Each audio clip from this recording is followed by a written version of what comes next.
Llevamos una serie a la cual hemos titulado La verdadera adoración es la obediencia. La obediencia es nuestra verdadera adoración.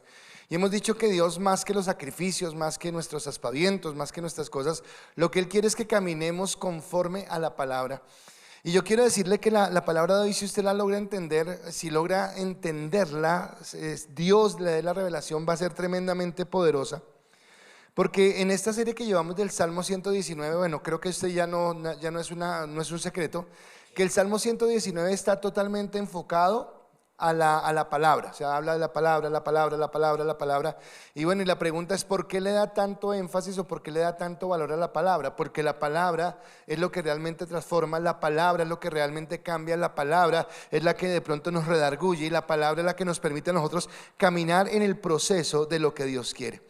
Y en la porción que nos corresponde para el día de hoy, en el fragmento del Salmo 119, nos va a hablar de la necesidad de dejar, o esa actitud a veces que tenemos, o que vemos, no que tenemos, digamos que no la tenemos, pero que vemos en algunas personas, que es una actitud de un fanatismo religioso, que se vuelve como recalcitrante, o de esa tibieza espiritual. Errores en los que caemos dentro de la iglesia. Entonces aquel que es fanático, que verdad, que hoy el diablo y esto, y a todo el mundo anda acusando, y usted que peca, y usted que se para, y usted que se sienta, y usted que se puso, y usted que no se puso, y como que provoca como que no escuchar, porque todo el tiempo es como un señalamiento. Pero asimismo otros que es al contrario, ¿verdad? Entonces parece que en el cristianismo hubiera una sección que se llamara Cristianos de la Secreta. Y usted pertenece a ellos porque usted está trabajando ya 20 años en su empresa, pero nadie sabe que usted es cristiano. O sea, lo ha hecho tan bien que nadie se ha dado cuenta que usted es cristiano. Y tiene que ver con esa parte religiosa, son errores en los que caemos. Y creo que lo que nos enseña la palabra hoy, y vuelvo y les digo, es el centro de lo que Dios quiere, es llevarnos a entender cómo la palabra realmente es la que nos guía y cómo la palabra es la que nos va a alentar para cambiar, para ser transformados y para cumplir realmente, verdaderamente el propósito de lo que Dios quiere en nuestras vidas. Ahora, déjenme hablar un poquitico de la parte política. Tengo la política en la cabeza. De la parte fanática, es que parece que fueran como sinónimos, ¿verdad? Porque en el fanatismo, resulta que el fanatismo se da en esas tres áreas: la política, la religión y el fútbol a veces, ¿verdad? Hay un dicho que dice que en las familias mejor no se hable ni de política, ni de fútbol, ni de religión, porque salimos peleados. Pero esa pelea se da porque a veces tenemos posiciones tan radicales que yo no acepto que otro me diga algo diferente. O sea, lo que yo pienso así es y punto, y de malas, y nadie puede pensar diferente a mí, porque así es. Y eso hace que entremos en situaciones duras donde en ese fanatismo llegamos, por defender nuestros ideales, a convertirnos en personas intolerantes o personas intransigentes, que pasamos por encima de los demás y que no aceptamos ni razones, ni pensamientos, ni objeciones sobre lo que yo estoy creyendo. Y un ejemplo de fanatismo yo lo encuentro en la Biblia, en un señor llamado Saulo de Tarso. Y este Saulo de Tarso era tan fanático de su religión judía que él estaba dispuesto a encarcelar a todo aquel que no pensara como él. Para la cárcel se va. Y era tan fuerte su fanatismo que él ni siquiera tenía ningún problema en que alguien fuera asesinado. Y la mejor muestra es cuando a Esteban lo asesinan, lo apedrean. Dice que la ropa que le quitaron a Esteban la pusieron a los pies de Saulo de Tarso. Quiere decir que este hombre en su fanatismo estaba dispuesto a pasar por encima de quien fuera y hacer lo que fuera. Ese es el fanatismo y es algo peligroso. Pero asimismo también es común ver dentro de la iglesia personas religiosas que de pronto muestran que no son tan espirituales, sino son más emocionales, más del momento, más de chispazos, ¿verdad? Entonces cuando están dentro del templo, porque claro, la iglesia está en todo lugar. La iglesia es la iglesia de Cristo, y la iglesia de Cristo es acá cuando estamos reunidos, pero la iglesia de Cristo también es cuando usted va a su trabajo, cuando usted va a su universidad, cuando usted está en su casa, cuando usted se monta en el Transmilenio, cuando está conduciendo su vehículo. En todo lugar somos iglesia.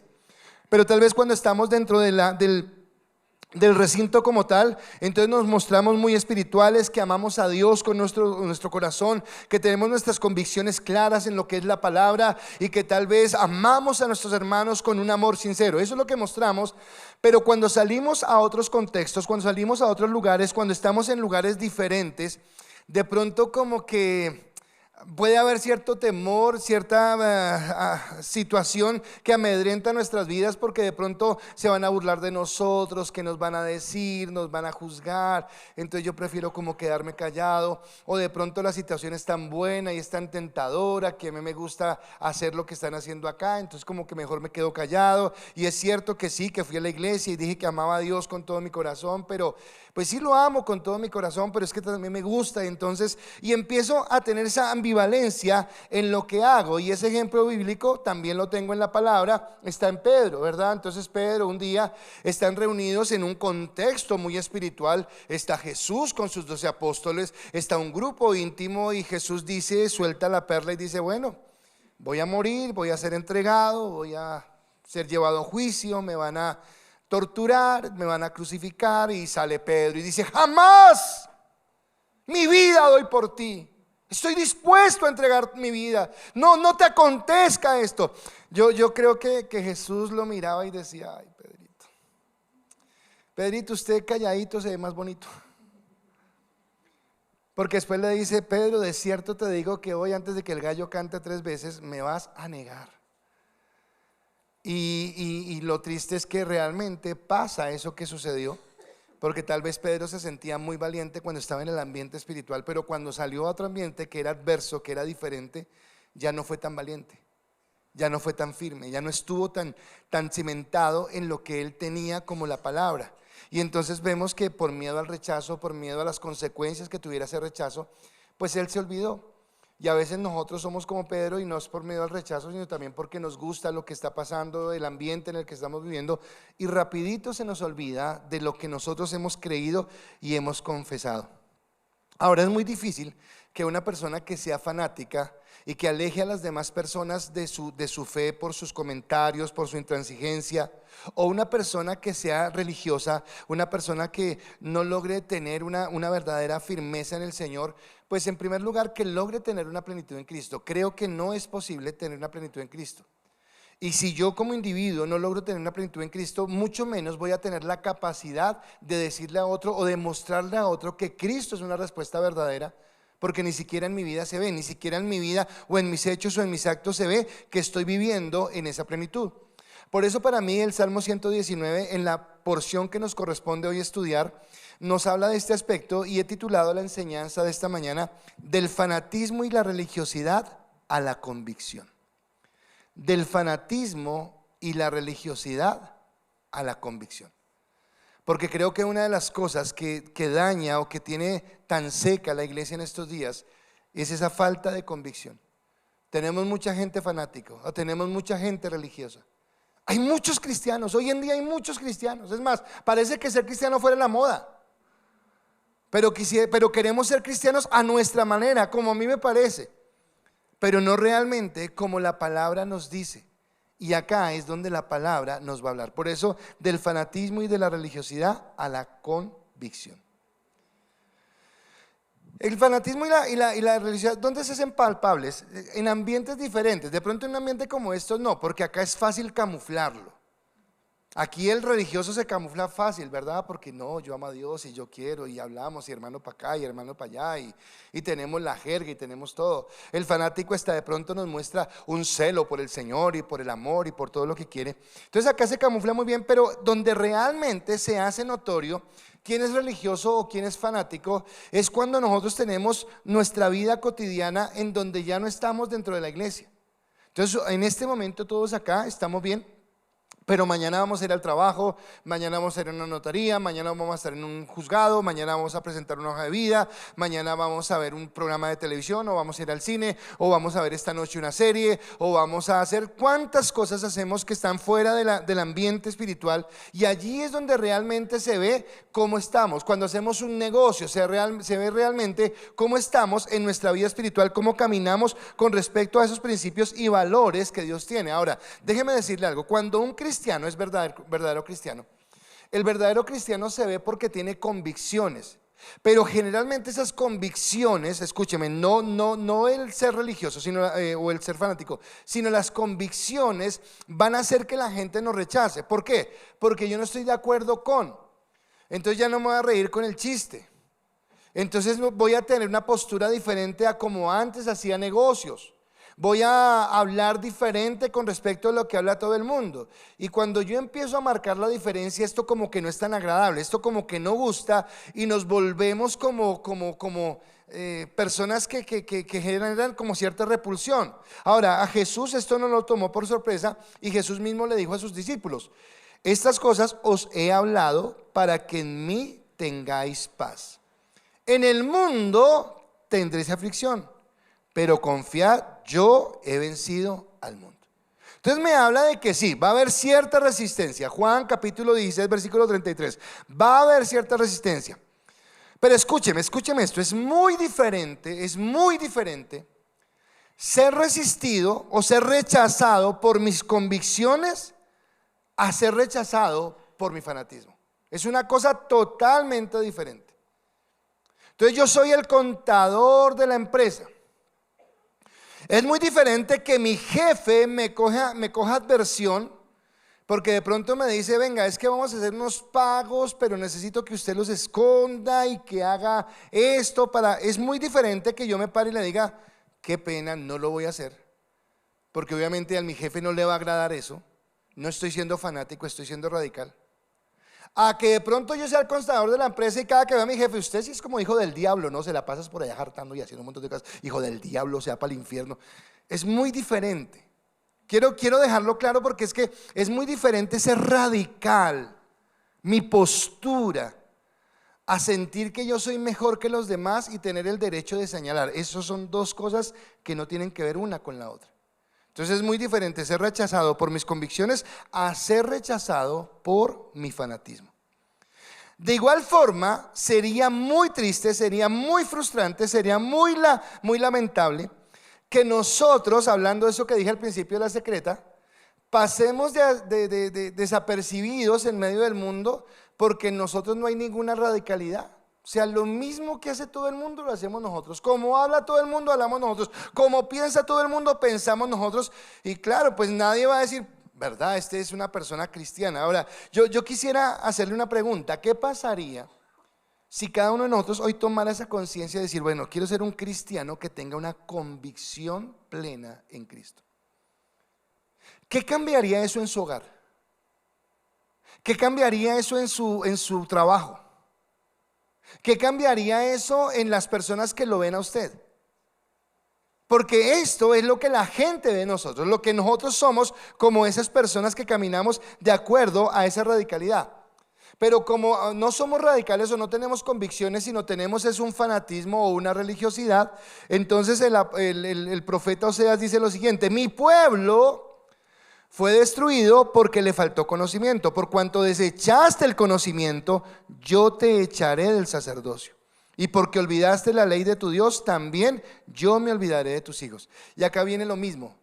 Vea que le está diciendo: porque olvidaste la ley, olvidaste la palabra, porque quisiste vivir. Entonces el fanático, no sé, se hace una postura propia de que ser santo es caminar de tal manera, y a veces como que el fanático lo que hace es mirar a todo el mundo y mirar los errores de todo el mundo para que nadie me mire a mí. Entonces no me mire a mí, mire a ese cómo se porta, mire a ese cómo anda, mire a ese qué hace, mire, y miramos a todo el mundo, pero no quiero que me miren a mí, ni me miro yo a mí mismo, ni voy a la palabra para que me diga cómo estoy. Y el religioso exactamente lo mismo, pero ya no mirando ni criticando, sino simplemente diciendo: no, pues yo me emociono, es que amo tanto a Dios, y lloramos y sentimos, y es mucho el sentimiento. Y es más, nunca mencionan un versículo bíblico, pero Dios siempre les habla. No, es que Dios me habló que este año me caso, Dios me habló que este año me gano la lotería, póngale. Dios me habló, y siempre es así, pero jamás hemos ido a la palabra realmente a conocer cuál es el propósito, cuál es la voluntad, cuál es el deseo de Dios para nuestra vida. Así que tanto el fanático como el religioso son una evidencia de algo muy sencillo que se llama inmadurez espiritual. Pablo por allá en esas cartas dice: oiga, yo debería ya darles comida sólida, pero ya a esta altura me toca seguirles dando leche, porque todavía no son capaces, porque siguen todavía con las mismas situaciones, con los mismos problemas, porque no han madurado en su vida espiritual.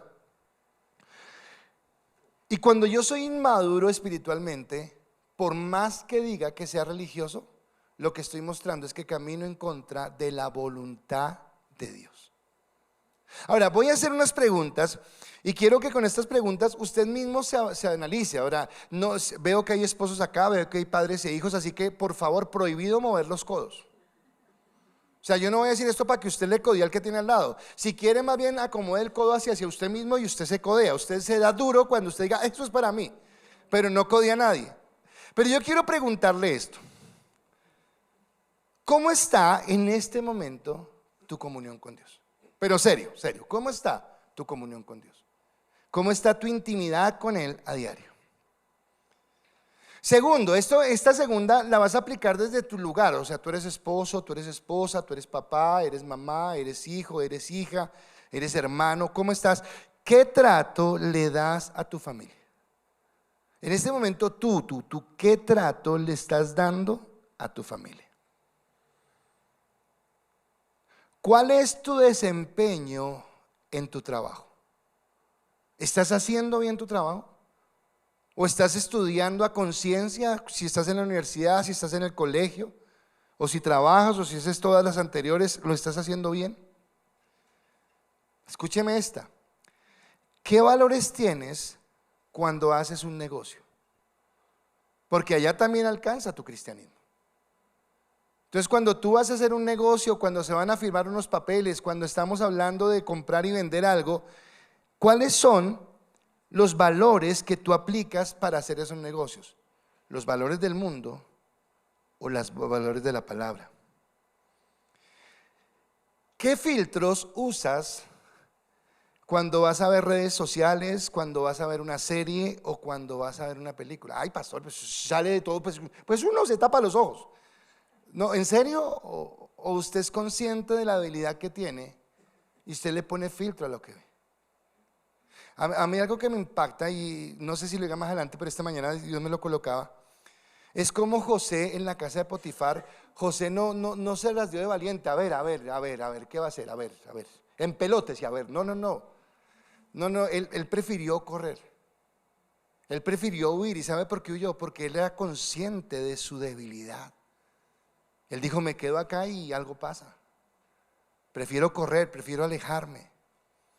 Entonces, ¿qué filtro usa? Usted ve lo que sea y no importa. Igual, usted tapa los ojos así. ¿Qué filtros usamos para lo que vemos? Escúcheme la segunda. ¿Tú pones freno a tus palabras? ¿Le pones freno a lo que hablas? La Biblia dice que nuestro sí sea sí y que nuestro no sea no, porque lo que es de más es pecado. Pero con qué facilidad caemos en la crítica, en la murmuración, en el chisme. Sí vio, ¿no? Pero es para que oremos, pero sí vio, ¿no? Sí se dio cuenta, ¿no? Ay, y vea, y tal cosa. Y empezamos a armar un montón de cosas que no son. Y podría seguir la lista, podría seguir preguntándote sobre el deporte, sobre la política y sobre muchos más aspectos. Pero quisiera reducir toda esta lista a una sola pregunta que creo que encierra todo. Y esa única pregunta que encierra todo sería: ¿piensas, hablas, decides y actúas en tu vida como Cristo lo haría? Escúchame, ¿piensas, hablas, decides y actúas en tu vida como Cristo lo haría? Cuando estás frente al negocio, cuando estás frente a la situación, cuando decides. Creo que se me faltó una, me pareció. ¿Hablé de las amistades?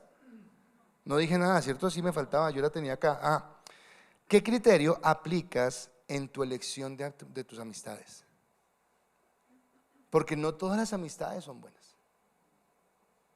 O dígame, papá, ¿usted por qué cuando es pequeño a su hijo le dice cuidadito? ¿Quién es su amigo?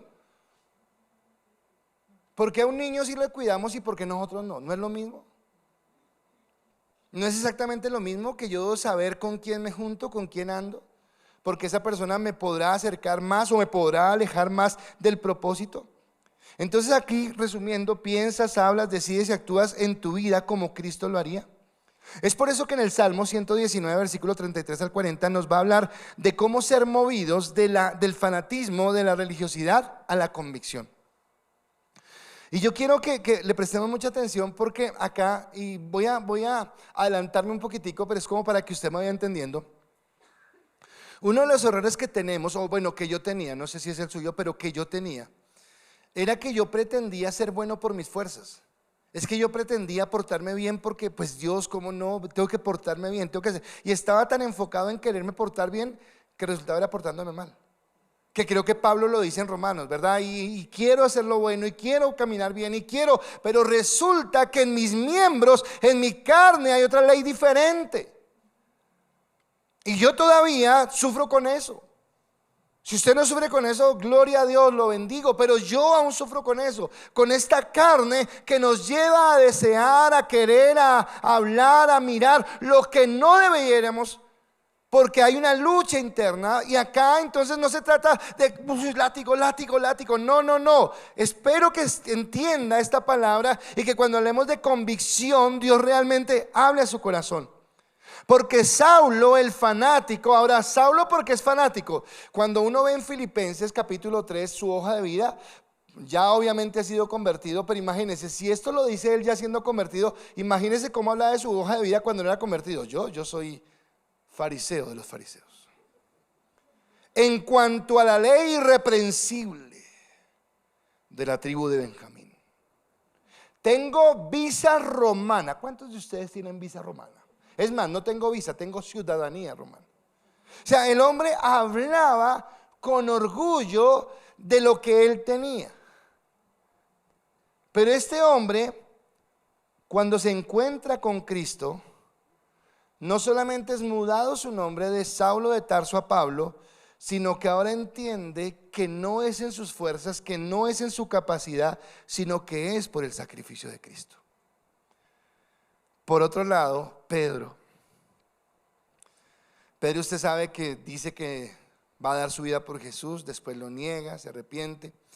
Pero en Juan hay un texto donde dice que se encuentra con Jesús y que Jesús le pregunta en 3 ocasiones si lo ama. A las 2 primeras preguntas Pedro le dice, claro Señor, tú sabes que te amo. Pero cuando le pregunta por tercera vez dice que Pedro se entristece tanto. Le dice, Señor, pues yo no te puedo decir más, sino que este es el amor que tengo para ti, no puedo hacer más. Y sabe a qué lo quiere llevar Jesús, es a decirle, ni siquiera tú tienes la capacidad de amarme como yo merezco. Es que lo quiero llevar a esa invalidez, para entender que es la convicción lo que nos cambia. O sea, no es Dios pretendiendo que yo luche desesperadamente. No, no, no. Al mismo Pedro le dijo, tú no me podrás amar jamás como yo quiero que tú me ames. Pero por eso vengo a guiarte en este camino. Así que lo que cambió en la vida de Saulo de Tarso para ser Pablo, lo que cambió en la vida de Pedro, no fue el querer, ay, hoy me porto juicioso, a partir de ahora sí hago el devocional. Y no fue eso. Fue la convicción de quién era Cristo en su vida. Tanto Pablo como Pedro recibieron la convicción de quién era Cristo en su vida. Y ahora sí empiezo a desarrollar el Salmo 119 en la porción que nos corresponde hoy. Y quiero tomar un primer pensamiento, y mi primer pensamiento es: una convicción inicia cuando hay entendimiento. Una convicción inicia cuando hay entendimiento. Y voy a referirme a un texto de la Biblia que usted y yo hemos leído seguramente. ¿Recuerdan Hechos de los Apóstoles? Que está Felipe está haciendo alguna labor y es llevado por el Espíritu Santo a que se arrime a un carruaje donde hay un etíope. ¿El etíope qué está haciendo? Leyendo la palabra. O sea, el etíope está haciendo algo bueno. El etíope está haciendo su devocional, está leyendo la palabra, está yendo allí. Pero lo que me llama la atención es que Felipe le pregunta y le dice: ¿y entiendes? Y el hombre dijo: ni papa. O sea, yo acá estoy leyendo, pero yo no sé de qué habla esto. O sea, no sé. Necesito a alguien que me explique. Así que él tenía una buena intención, pero la buena intención no fue suficiente, porque sí estaba leyendo, pero no entendía.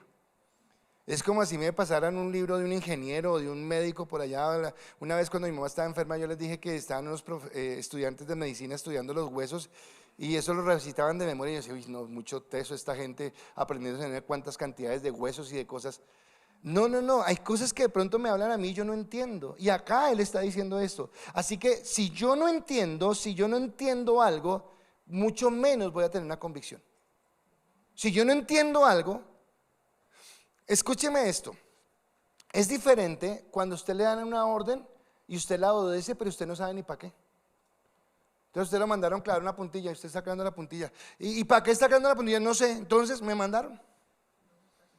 La clavo porque me mandaron, pero no tengo ni idea por qué lo hago.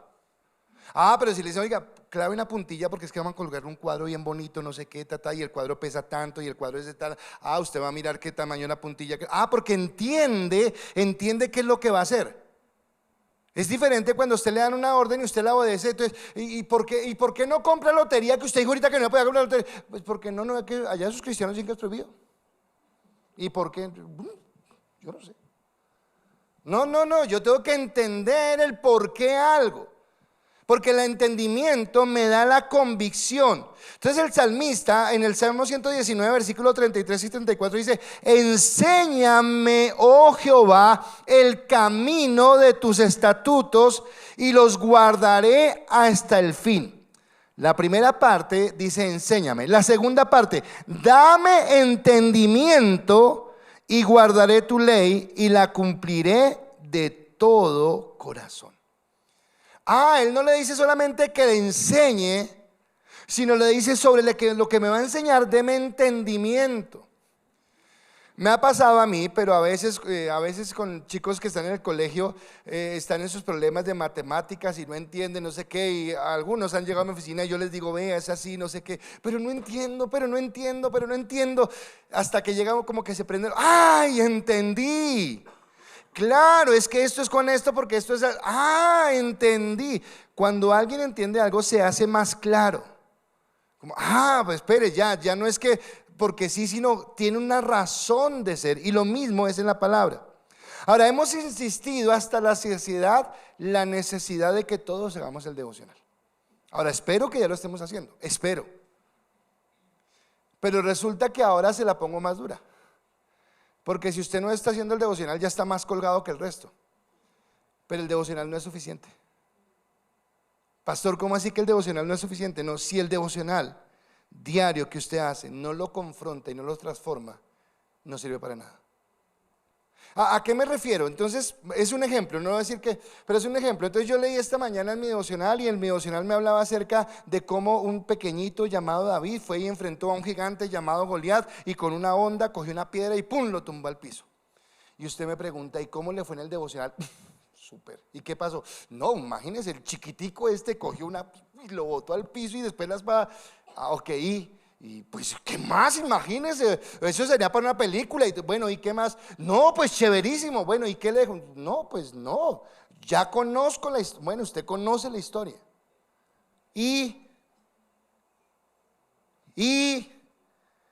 Pues, ¿qué más quiere que le diga? Ya se la conté, sí, pero es que usted me está diciendo que aprendió algo. Pero eso que aprendió, ¿qué le dejó? Eso que aprendió, ¿cómo modifica algo en su vida? ¿Cómo lo exhorta? ¿Cómo lo alienta? ¿Qué le lleva a cambiar? ¿Cuál es la aplicación? O sea, el devocional es para que yo me acerque al Señor y para que Él me diga, mira, estás actuando mal en esto. Estás pensando mal en esto. Tienes que modificar este pensamiento, tienes que cambiar esa actitud. ¿Te acuerdas el negocio ese que hiciste? Eso que hiciste no me agradó porque estás actuando deshonestamente. La palabra empieza a mí a hablarme de cosas que me van a cambiar.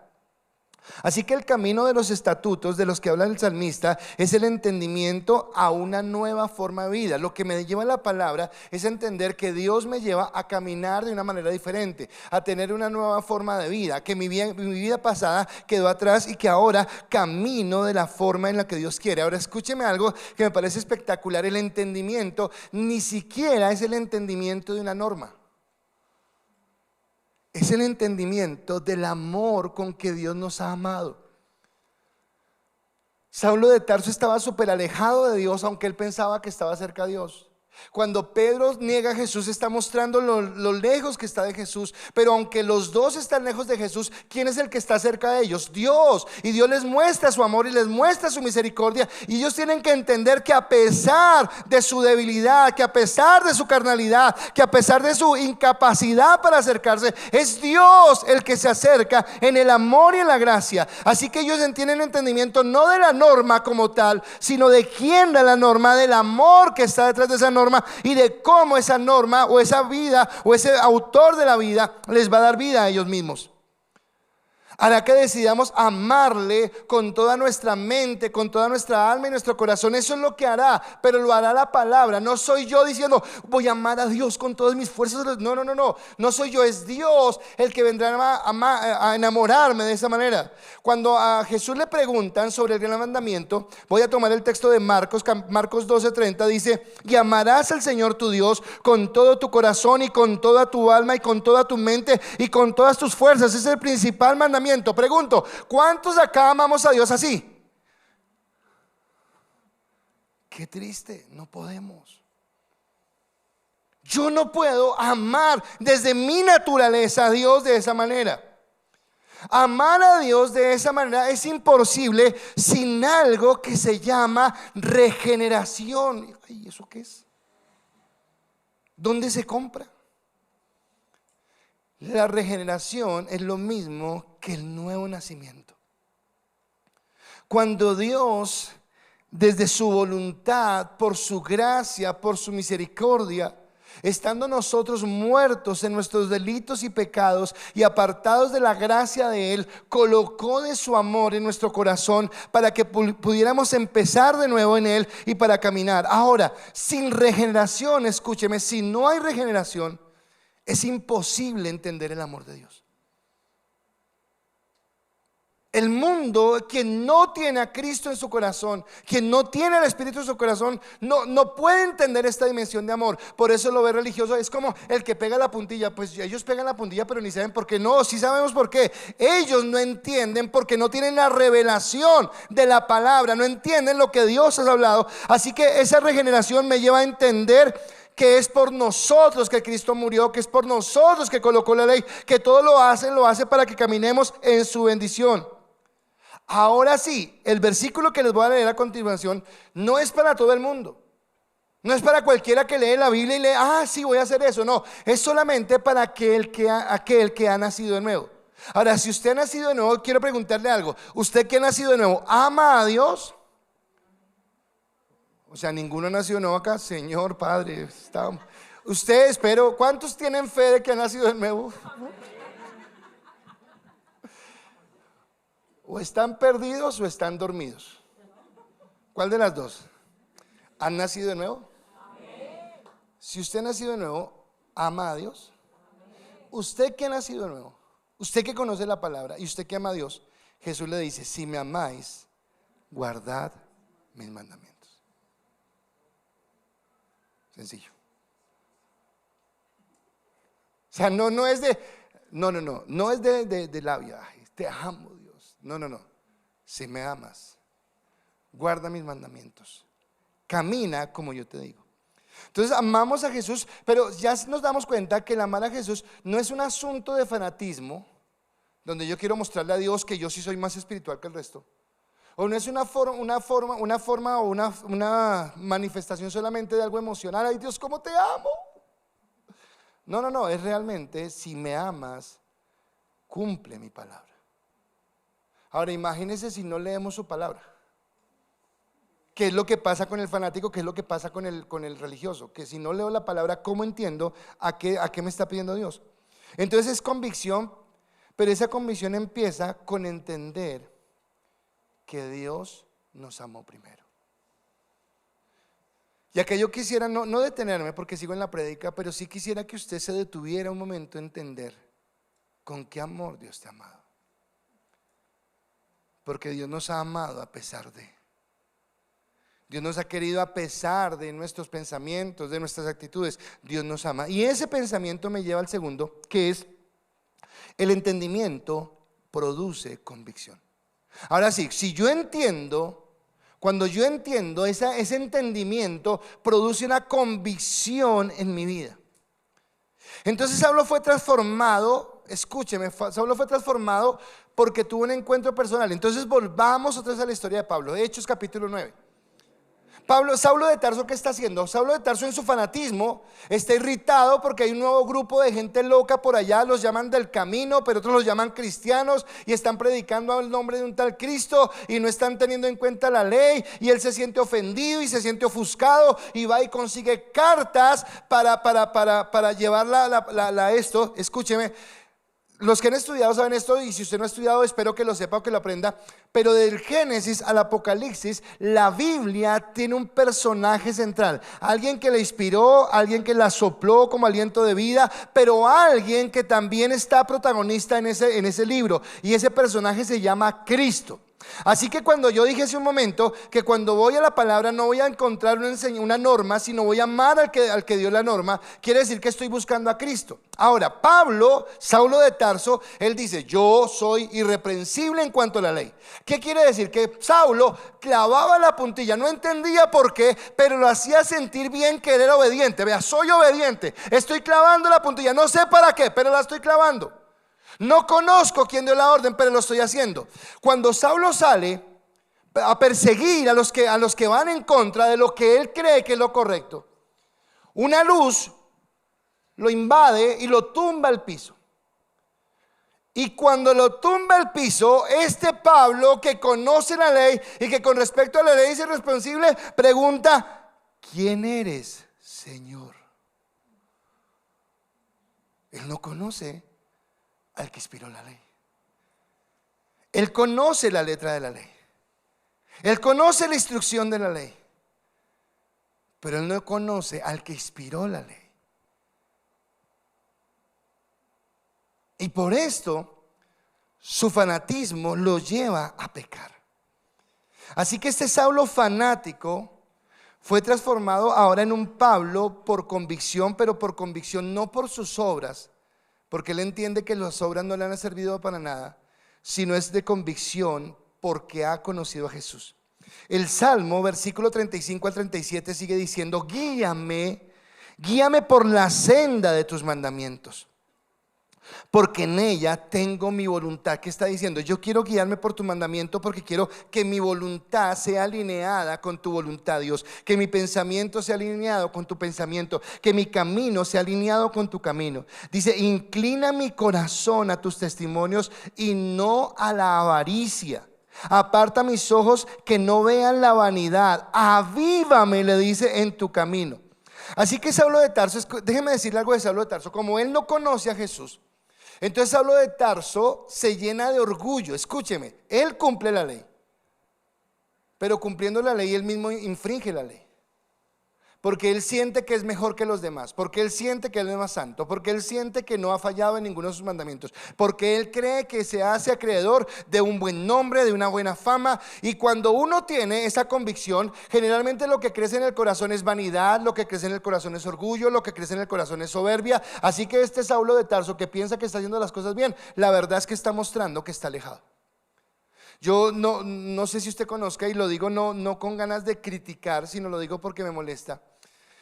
Pero a veces uno ve líderes cristianos o pastores cristianos o predicadores o lo que sea que hablan con tanta prepotencia, y uno los ve y sí, manejan el tema y manejan la hermenéutica y la homilética y los textos, y wow, usted queda deslumbrado. Pero tal vez su esencia de persona lo que hace es: mira, no te lo están diciendo, pero con su actitud estoy tan encima de ti. O sea, tienes que mirarme con respeto porque soy superior a ti. No, la palabra no me habla de eso. Porque el conocer a Jesús, escúcheme, conocer no la ley, sino conocer a Jesús, por el contrario, lo que me hace es más humilde. Y acá viene algo en donde muchos caemos, yo he caído, pero muchos caemos. Y es cuando confiamos en nuestro corazón, porque nuestro corazón es engañoso. Y cuando permitimos que ya no sea mi comunión con Dios, sino mi corazón el que tome decisiones, y tomando mis decisiones las tomo con el corazón, comprometiéndome con cosas que en lugar de acercarme a Dios me alejan. Y esas cosas o esas personas, ayer Hilary dice: ay, pastor, no sea cansón. Pues sí, soy cansón. No, y soy cansón porque resulta que es que el enemigo solamente está esperando un pestañeado. No hizo nada malo. Marlene ya la está mirando. ¿Qué hizo también? No hizo nada malo. Pero a lo que voy es que yo no le puedo dar media. Escúcheme, el enemigo está buscando, como león rugiente, buscando que yo le abra una pequeña brecha para venir, para sacarme, para enredar mi corazón con la ganancia, con la vanidad, con una persona, con lo que sea. Y solo es la convicción en Cristo la que cambia mi corazón. Solo es la convicción en Cristo. Ahora, la santidad inicia cuando confío en Dios y no en mi capacidad. Escúcheme, Saulo de Tarso confiaba en su ley, pero eso no lo hacía santo. Pedro confiaba en sus sentimientos de amor a Cristo, pero eso no lo hizo santo. Porque no son los sentimientos ni son mis obras las que me llevan a la santidad, y quiero que entienda eso. No soy yo procurando ser santo, no soy yo escondiéndome del mundo, no soy yo diciendo, Señor, ahora sí en serio, que ahora sí en serio. No, es cuando conozco a Cristo, cuando me acerco a Él, cuando Él viene y coloca en mi vida un criterio claro de cómo debo vivir para Él. Ahora, el amor de Dios debe generarse en el Dios mismo. ¿Qué amaba Saulo de Tarso? La ley. Pero no amaba al Dios de la ley. ¿Qué amaba Pedro? Un lugar que tenía entre los discípulos, pero no amaba al que le había dado ese lugar. Y cuando yo amo cualquier cosa externa a lo que es Dios, eso me aparta de la santidad, me aparta de la comunión con Dios. El amor a Dios se genera en Dios mismo y su obra en la cruz. Cuando yo miro la cruz de Cristo, cuando yo entiendo su amor, cuando yo entiendo su misericordia, es cuando soy cambiado, soy transformado y soy bendecido en el Señor. Acá el salmista menciona la avaricia, menciona la vanidad, y la avaricia y la vanidad mencionadas en el salmista pueden identificarse con la idolatría. La idolatría es lo mismo que el adulterio. Idolatría y adulterio es infidelidad, y habla de infidelidad a Dios. Y quiere decir que nosotros frecuentemente, cuando no tenemos convicciones, podemos serle infieles a Dios. Y le somos infieles porque tengo avaricia, porque tengo vanidad, porque tengo deseos, porque tengo sentimientos, porque me aparto de lo que Dios realmente quiere en mi vida. Y quien conociendo a Dios, escúcheme, quien conociendo a Dios se desvía su mirada tras los ídolos, se expone. Peligrosamente se expone. Todos conocemos la historia de Jonás. ¿Y sabe qué fue lo que dijo Jonás un día? Dijo, yo pienso que como que Dios no la tiene clara, yo voy a ayudarle a Dios. Porque Dios me está diciendo que vaya y le predique a Nínive, y seguro que estos se van a arrepentir y Dios va a caer y los va a perdonar. No. Jonás estaba pensando eso. Jonás en el fondo estaba diciendo que su pensamiento era mejor que el de Dios. Jonás estaba diciendo, a Dios se le escapó esto. Ahora, ¿usted cree que a Dios se le escapa algo? Pero es lo que estaba diciendo Jonás. Y actúa en contra de la voluntad de Dios. Y al Dios al que dice amar es al Dios que está desobedeciendo. Es al Dios al que se le está yendo de frente en contra de su voluntad. Por eso encontré una perla, para mí es una perla, en el libro de Jonás, capítulo 2, versículo 8, que dice lo siguiente: los que siguen vanidades ilusorias, su misericordia abandonan. Wow, tremendo. No sé si lo expliqué en un culto, creo que lo expliqué en un culto y se lo explicaba a las personas del seminario. Y les decía que el término de maldición no es la maldición vudú, que ahora, no, eso no es maldición. ¿Sabe qué es maldición? Estar por fuera de la cobertura de Dios. Haber perdido su gracia, haber perdido su amor. Cuando Jonás dice acá que por seguir la vanidad ilusoria su misericordia abandonó, no está diciendo que Dios lo abandonó a él, está diciendo que Jonás voluntariamente decidió abandonarlo. Si usted lee el texto, Jonás todo el tiempo quiso ir en dirección contraria a lo que era la voluntad de Dios. Y eso es lo que yo hago cuando persisto en mi fanatismo, cuando persisto en mi religiosidad. Y es que camino en contra del camino de Dios. Dios me dice por acá y yo por acá. Dios me dice que avance y yo me quedo quieto. Dios me dice que me quede quieto y yo quiero avanzar, porque no soy obediente, porque no entiendo lo que Dios quiere. Así que cuando Saulo entiende esto, entonces Saulo el irreprensible es transformado en Pablo el dependiente. Y esta parte nos afecta. Porque vivimos en un mundo que constantemente nos dice, tú puedes, tú lo lograrás, tú eres dueño de tus sueños, de tus anhelos, por favor, sal y vence, conquista el mundo, alcánzalo. Y nos lleva con las ínfulas de que somos tan buenos. Y Dios nos dice, no, no, no, espere, no corra solo. Si usted no corre conmigo, no corra. ¿Qué le dijo Moisés a Dios? Si tu presencia no ha de ir conmigo, no me dejes mover. Yo necesito saber que dependo de Dios en cada momento. Ahora, no pretendas tener convicciones desde tu propia justicia. O sea, yo tengo mi convicción, eso es lo que hace el fanático. Yo tengo mi convicción, por eso te juzgo, por eso te juzgo, por eso te señalo, por eso, porque tengo mi convicción. No sabe qué es esa convicción, te llena de orgullo, de arrogancia y de soberbia. Y hace que la gente aún se aleje de ti. Por el contrario, una convicción basada en Dios me lleva a mí a humillarme. ¿Sabe por qué leemos la Biblia? ¿Por qué hacemos devocional? Más que por conocer o tener más conocimiento, es porque a través de la Biblia yo conozco.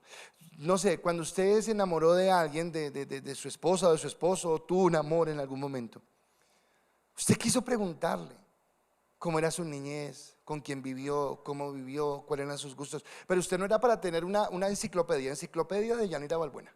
¿Qué tomo? No, no, no, no, yo no lo hago. Yo quiero conocerla. Yo quiero conocer todo de mi esposa porque la amo, porque la quiero y quiero saber. Ahora, cuando usted va a la Biblia, ¿usted a quién conoce? A Cristo. Y yo quiero conocer de Cristo, quiero enamorarme de Él, quiero entender qué fue lo que hizo, quiero entender cómo me amó, cómo su misericordia, cómo su gracia, qué vio en mí, Dios, qué viste en mí. Y siempre me repite lo mismo, no vi nada, pero decidí amarte. Y eso me hace sentirme humillado, pero a la vez me hace sentirme amado y aleja todo orgullo y me hace ser más bien sensible a su palabra porque me hace humilde. Salmo 115, versículo 1 dice, no a nosotros, oh Jehová, no a nosotros, sino a tu nombre la gloria, por tu misericordia y por tu verdad. No hay ninguno de nosotros que merezca la gloria. No somos nosotros dignos del aplauso, de la alabanza. No, no, no, el único. Nosotros somos vasos de barro, donde Dios ha decidido colocar su gloria, donde Dios ha decidido cambiarnos, transformarnos, pero nuestra mirada siempre está puesta en Jesús. Y cuando pongo mi mirada en Jesús, soy más consciente de lo débil, de lo incapaz que soy, de lo necesitado que soy de Dios. Te pregunto, ¿te levantas cada mañana consciente de la necesidad que tienes de Dios?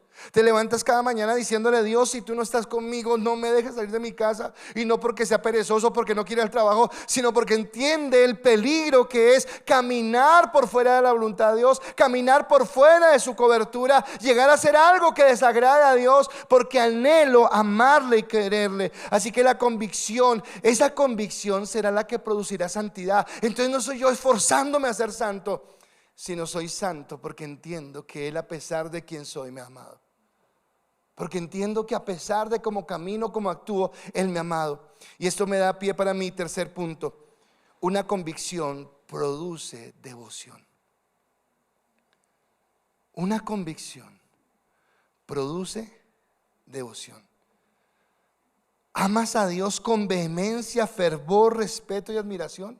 En serio, cada mañana te levantas y dices, Dios, eres lo más grande. Y tristemente tenemos que reconocer que no en todos esa es nuestra pasión, no es nuestro deseo, porque tal vez no lo conocemos.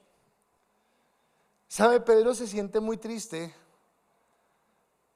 porque mira a Pedro desde el momento en que le dice a Jesús, mi vida daré por ti, hasta el momento donde Jesús le pregunta. Y eso es un proceso brusco, o sea, es darle así una cachetada a su orgullo y sentarlo en el piso y aterrizarlo. Porque este Pedro que dice, Señor, mi vida. Ahora, yo decía esta mañana, yo no creo que estuvieran tomando café así tintico, calmaditos, a la hora del desayuno, sirvieron huevitos fritos. Y entonces Jesús dijo, no, es que creo que voy a morir. Y Pedro ahí tomándose el café dijo, no, yo doy mi vida por ti. No, yo no creo que fue así. Yo creo que fue la cena vehemente. Yo creo que Pedro se paró y dijo, yo doy mi vida, lo entrego. ¿Cuántas veces hemos dicho eso? Yo he dicho eso. Y he tenido que morderme la lengua, y he tenido que comerme las palabras, y he tenido que llorar y decirle, Dios, tanto que te dije, tanto que te digo, Señor, y vuelvo y caigo. Entonces Pedro dice eso, se va, se llena de temor, se llena de miedo allí en la plazoleta. ¿Sabe? Hay algo por lo cual Pedro negó a Jesús, y lo dice la misma palabra en Lucas. Porque Pedro seguía a Jesús de lejos. Y lo que pasa es que a veces sí seguimos a Jesús, pero lo seguimos guardando la distancia. Que no me vean tan fanático. Ay, no, qué pena, no. Sí, a mí me gusta, pero no tanto. No, pues que te tiene que gustar todo, porque ese es Dios, es el que te cambió. Y entonces lo seguía de lejos, y cuando le preguntan, él niega y niega, y después tiene que llorar amargamente. Tiene que sentir el dolor por haberle fallado. Y cuando Jesús viene y lo quiere restaurar, y así como él lo negó 3 veces, Jesús 3 veces le va a preguntar si lo ama. A la tercera, Pedro cae en cuenta y déjeme parafrasearlo. Lo que le dice es: Jesús, este es el amor que te puedo ofrecer. Yo no te puedo ofrecer otro amor diferente a esto. Esto es lo máximo a lo que yo puedo ofrecerte. No tengo más que darte. Y es en ese momento cuando él entiende que no tiene más que dar, que Dios le dice: ok, aún el amor que te falta, yo lo coloco en tu corazón. Yo quiero que me entienda que es que se trata siempre de Dios, no se trata de mí. Él no viene aquí a decirme: tú que no, él me dice: por favor, acércate, porque yo coloco en tu vida la convicción. Sé que luchamos con el pecado, yo lucho con el pecado. Tal vez sí, soy su pastor y no tengo con quién hablar, pero yo a solas tengo que llorar y decirle: Dios, ayúdame, soy débil, no sé cómo hacerlo. Dios, me siento indigno de caminar en tu camino. Y cuando le digo lo indigno que soy, es cuando me dice: bástate mi gracia, porque mi poder se perfecciona en tu debilidad. Dios no está buscando hombres y mujeres valientes. Dios no está buscando a alguien que diga: yo puedo. Dios está buscando hombres y mujeres que digan: Señor, no puedo, pero si tú estás conmigo, lo lograré de tu mano. Es lo que Dios te dice en esta mañana: que camines con Él, que vuelvas en amistad con Él, que vuelvas a regresar, que sus brazos están abiertos, que lo único que quiere es que tú te arrepientas y le digas: Señor, entiendo que me equivoqué, entiendo que no era el camino, pero quiero regresar nuevamente. Dios, tal vez he tomado decisiones por miedo, tal vez he tomado decisiones porque no quiero que me critiquen, tal vez por quedar bien, por tener un beneficio, por satisfacer mi carne, pero Dios, ya no quiero más esto. Quiero caminar contigo. Él reconoció que no podía dar amor a Dios en las fuerzas de él.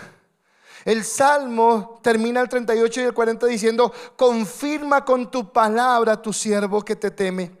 Cuida de mí el oprobio que he temido, porque buenos son tus juicios. He aquí yo he anhelado tus mandamientos, vivifícame en tu justicia, dice. Así que, consciente de su incapacidad, el salmista lo que dice es: Dios, en ti. Dios, yo no puedo, pero quiero confiar en ti, quiero que tú me ayudes. Él sabe que no es por ser fanático, él sabe que no es por ser religioso, él sabe que es por tener una convicción en el Señor. Seguramente tener convicciones van a hacer que nos rechacen. Seguramente tener convicciones va a hacer que la gente se aparte de nosotros, que nos juzgue, que nos mire.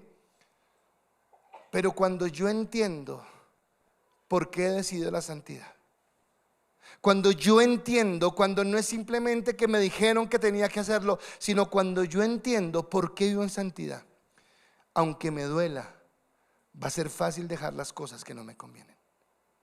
Va a ser fácil dejar esas situaciones en las que he estado esclavizado, porque tal vez Él va a quitar el velo y me va a mostrar cómo en esa situación, en ese trabajo, en esa codicia, en esa avaricia, en esa relación, en lo que sea que haya, yo he estado esclavizado.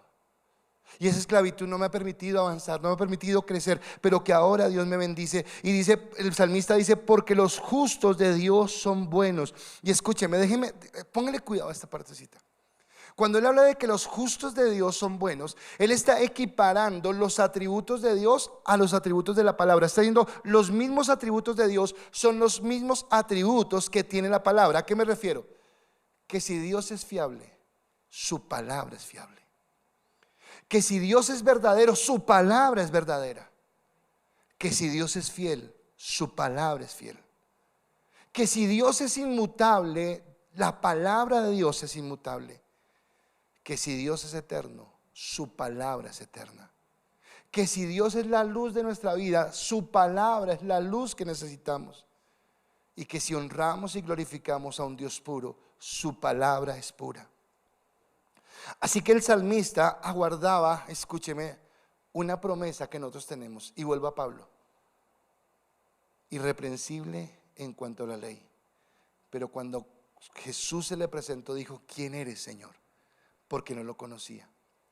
Así que en el Antiguo Testamento ellos tenían una promesa de conocer al Mesías, de conocer al verdadero. Pero usted y yo tenemos un beneficio, una ventaja sobre ellos. Juan capítulo 5 versículo 39 dice: escudriñad las escrituras, porque a vosotros os parece que en ellas tenéis la vida eterna, y ellas son las que dan testimonio de mí. Así que ¿qué es lo que hace la palabra? Darme testimonio de quién es Cristo, darme testimonio de quién es el Rey de Reyes, el Señor de Señores, y qué hizo ese Rey y ese Señor por mi vida, cómo Él viene, cómo transforma, cómo cambia. Así que cuando vamos a la Escritura, vamos en busca de conocimiento, pero el conocimiento no es solamente el conocimiento de una norma o de una regla. Vamos en busca de conocer a Jesús. Usted se acerca a la palabra para conocer a Jesús, para identificarse con Jesús, para vivir como Jesús quiere que usted viva, para que ahora sus pensamientos, sus decisiones, sus acciones sean guiadas por Él, para que Él pueda guiarlo por el camino de la verdad. Dice la palabra cuando Jesús dice: y conoceréis la verdad, y la verdad os hará libres. Cristo es nuestra verdadera libertad. Pero esa verdad que tenemos que conocer se llama Cristo. Cristo y su majestad, Cristo y su soberanía, Cristo y su señorío sobre nuestra vida. Cuando yo conozco ese señorío de Cristo sobre mi vida, Él mismo es el que rompe las cadenas. Él rompe la esclavitud de la hipocresía, Él rompe la esclavitud del fanatismo, Él rompe la esclavitud de la religiosidad, Él rompe la esclavitud de mis temores, de mis miedos, de mis angustias, y me lleva realmente a caminar en su bendición para vivir en la plenitud que nos hace anhelar vivir una vida santa para Él. Porque ahora anhelo vivir en santidad, pero no porque me mandan, sino porque yo no quiero apartarme de Él, porque yo no quiero perder su cobertura, porque yo no quiero perder su gracia. Jesús dijo: no todo el que me dice Señor, Señor entrará en el reino de los cielos, sino el que hace la voluntad de mi Padre que está en el cielo. Así que no llames Señor al Señor si tu confianza no está en Él, sino en tus obras, en tus hechos, en tu ministerio, en las buenas obras que haces. No llames Señor al Señor si tal vez le amas dentro de un recinto como estos, pero afuera con tus hechos, con tus acciones y con tus decisiones lo niegas. Llámalo Señor porque entiendes y porque tienes una convicción en tu vida, y porque esa convicción te ha llevado a entender que eres diferente. Créame que si nosotros logramos entender esto, Déjeme, esto yo no lo dije en el primer servicio, pero lo quiero decir ahora. Cuando Jesús se acerca al cementerio, Él habla claro a Lázaro y le dice: Lázaro, levántate y ven fuera. Pero Lázaro ni estaba haciendo ni podía hacer nada para ser resucitado. Y nos muestra la gracia y la misericordia de Dios. Y cada uno de nosotros, o en este momento o en algún momento de nuestra vida, fuimos Lázaro. Y ahora Él no te impone que ahora tienes que hacer esto, y ahora has prohibido esto, y ahora cuidadito. No. La convicción hace que yo entienda simplemente que Dios me aparta, que soy correcto en mis negocios, que soy correcto en mi vida sexual, que soy correcto en mi familia, que no importa. Escúcheme, vuelvo a repetir a José. José no dijo: yo soy valiente, a ver, haga. No, José decidió correr porque él sabía su debilidad, pero confió en Dios. Dios conoce tu debilidad. Él no te está juzgando por tu debilidad, Él te está juzgando por tu falta de fe. Él te está juzgando porque no estás diciéndole: Dios, reconozco que yo no puedo, pero te pido que tú me ayudes, te pido que tú me cambies, te pido que tú me transformes.